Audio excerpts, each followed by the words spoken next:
This is the best budget beginners DSLRs, all right? In 2023 for 2024, okay? Let's start off with the first one. I will link the website from where I'm getting, I will link the website down below where I'm getting this from. All right, let's go. All right, number one, it's the Nikon D3500. This is the best beginner DSLR overall, okay? This is not my list, this is just something that I researched. First and foremost, it has an APS-C crop sensor CMOS camera. It's a APS-C CMOS camera, so it's not full frame. It has 24.2 megapixels. The lens mount is the Nikon DX. It has a 3-inch screen, which has, oh my god, it has a 3-inch screen which has 921,000 dots.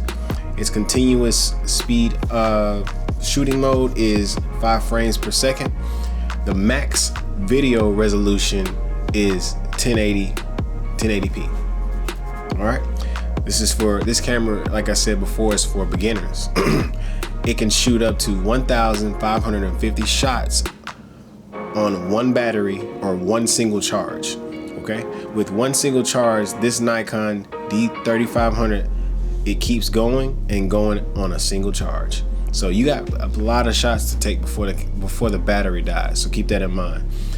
Here's some cons. It has no touchscreen controls. It has Bluetooth capabilities, but it has no Wi-Fi. This camera is limited to full HD recording, all right, rather than having 4K. All right, moving on to the second camera. It's the Canon EOS Rebel SL3/250D/200D Mark II. This is the best budget DSLR for beginners. It has an APS-C crop sensor. It has 24.1 megapixels. It uses the Canon's EF mount, and it has a 3-inch 1,040,000 dot system, and it has a continuous shooting mode of the 5 frames per second. Its max video resolution is 4K, so we got that. Ooh. It shoots out good, nice JPEG straight from the camera. This is the cheapest DSLR with 4K video, so that's something to keep in mind too. Now here's some cons. One con or reason to avoid purchasing this camera is it has 9 points of autofocus, which is kind of dated. It has a heavy rolling shutter in 4K resolution. Okay, the dual pixel autofocus system is excellent, but the 9 points of autofocus looks dated next to its rival. If you want a traditional DSLR handling the EOS 250D, it balances a well-built portable body with handling for which basically it's known to be portable, and it handles very well out in the field, okay? So if you want a traditional DSLR and it handles great, balances a well-built portable body, this is the camera for you. And this camera again is the Canon EOS Rebel SL3/250D/200D Mark II. Okay, we're gonna move on to the next camera. All right, let's see. Well, let me say this before I finish. The Canon EF mount is long established, meaning that the EOS 250D is compatible with large pools of lenses. So let me say that again. This particular Canon camera EF mount has a long established pool of compatible lenses. You know, this is what I've been talking about when it comes to the EFS mount and EF mounts. Okay, so keep that in mind. All right, number 3, we got the Canon EOS Rebel T8i / Canon EOS 850D. All right, this camera is the best premium DSLR for beginners as well. It is an APS-C crop sensor camera. It has 24.1 megapixels. It uses the Canon EFS mount. See, again, EFS mount. It has a 3-inch articulating touch screen with 1,040,000 dots. It has 7 frames per second in the high speed continuous shooting mode. The max resolution is 4K. All right, yeah. It's for beginners. This camera is for beginners as well as enthusiasts. So definitely keep that in mind.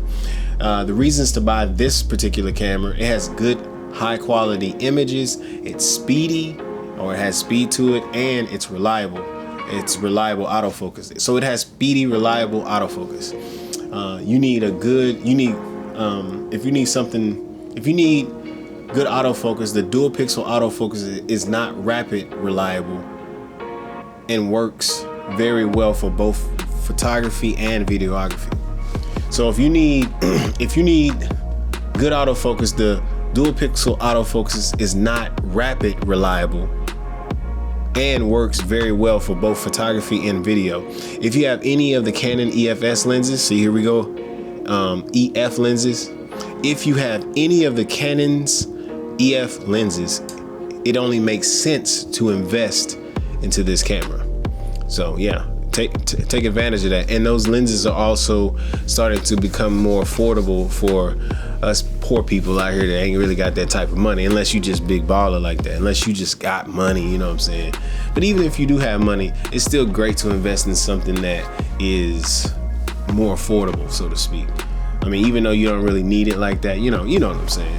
If you have money, whether you have money or you don't, it's still feasible for you to purchase those lenses as well, just so you can experiment and see which lenses are best suitable for you. Don't buy this camera if you shoot a lot in 4K video resolution, because you're limited to contrast, detection, autofocus for 4K recording, and a big crop if you enable stabilization. So do keep that in mind when you're shopping around for these different cameras. All right, we're moving on to number 4, the Nikon D5600. This is the best beginner DSLR to grow and improve with. That's what this says. It's like, again, it's not my opinion. It's also an APS-C crop sensor camera. It has 24.2 megapixels. It's a Nikon, and it uses the Nikon DX mount. It has a 3.2-inch articulating touchscreen with 1,040,000 dots. It has the 5 frames per second high continuous shooting speed. So keep that in mind as well. Its max video resolution is 1080p. This camera is also for beginners and enthusiasts. Reasons to purchase this camera: it has excellent image quality, has the articulating touchscreen, and the reasons to avoid this particular camera it has slow live view focusing and something called snap bridge. It needs work. I'm not sure what that is. If you buy this camera, you will have sharp shooting images. You have sharp images. If you decide to purchase this camera, you will have sharp images coming from this camera. This D5600 leverages its high resolution 24.2 megapixel sensor to deliver impressively sharp detailed stills. So keep that in mind. If you want features to grow with, from the articulating touchscreen to the 39-point autofocus system, this D5600 is well equipped for learners. That's for you.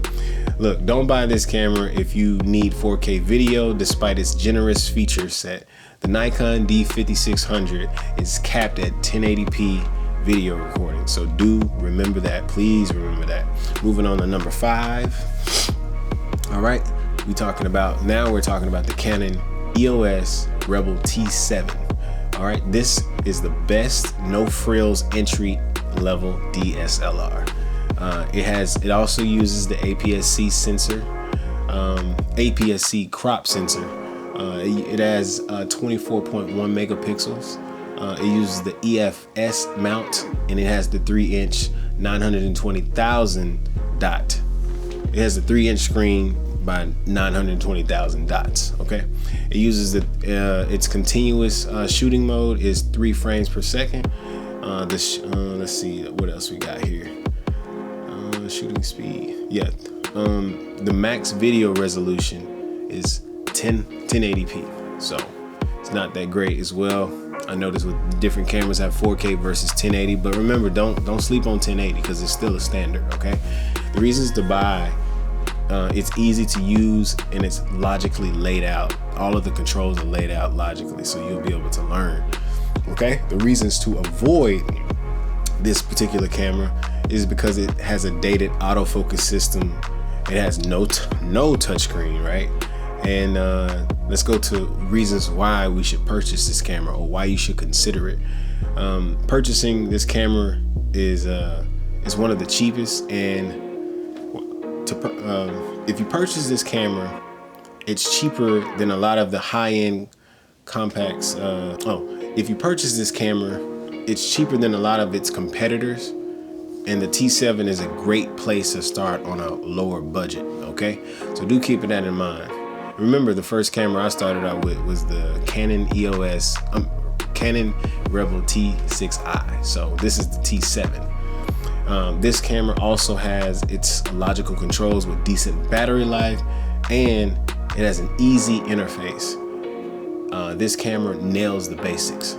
So out of all 5 of these cameras, which one are you very interested in? Which one made the list, and which one did you think was going to make the list? If this is something, if you have a question about what camera should have been on here, please feel free to talk to me down in the comments below, because I'd like to know.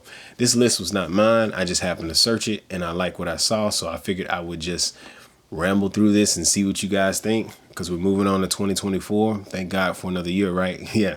So I just wanted to do this video just before we moved into the next year. So if this is I want to give you a recap. We got the number one was the Nikon D3500, right? And then we had, moving on to the next, we had the Canon EOS Rebel SL3 /250D /200D Mark II. Okay.